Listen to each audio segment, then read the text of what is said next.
શું શિક્ષકોની નોકરી ખતરામાં છે? આખરે કયા શિક્ષકોની નોકરી પર સંકટ છે?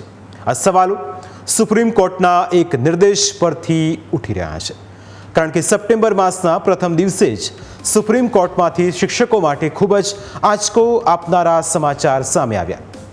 સુપ્રીમ કોર્ટે નિર્દેશ આપ્યો કે હવે શિક્ષણ સેવા સાથે સંકળાયેલા તમામ શિક્ષકોએ તેમની સેવામાં ચાલુ રહેવા અથવા પ્રમોશન મેળવવા માટે શિક્ષક પાત્રતા કસોટી એટલે કે ટેટ પાસ કરવી પડશે.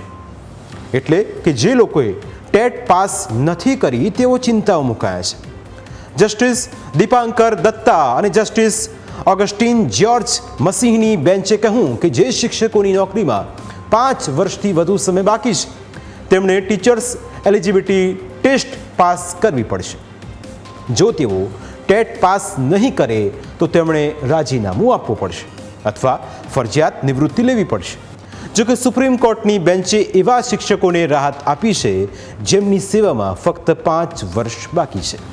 સુપ્રીમ કોર્ટે કહ્યું કે આ નિર્દેશ લઘુમતી જે સંસ્થાઓને લાગુ પડશે કે નહીં તે મોટી બેન્ચ નક્કી કરશે.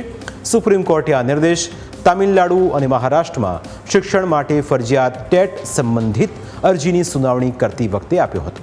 ઉલ્લેખનીય છે કે ટેટ એ રાષ્ટ્રીય સ્તરની પાત્રતા કસોટી છે જે નક્કી કરે છે ઉમેદવાર પ્રાથમિક અને ઉચ્ચ પ્રાથમિક વર્ગોમાં શિક્ષક બનવા માટે લાયક છે કે નહીં. આ પરીક્ષા 2010માં રાષ્ટ્રીય શિક્ષક શિક્ષણ પરિષદ એટલે કે NCTE દ્વારા ફરજિયાત બનાવવામાં આવી હતી.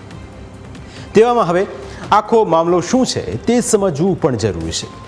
RTE અધિનિયમ 2009ની કલમ 23(1) મુજબ શિક્ષકો માટેની લઘુત્તમ લાયકાત NCTE દ્વારા નિર્ધારિત કરવામાં આવે છે.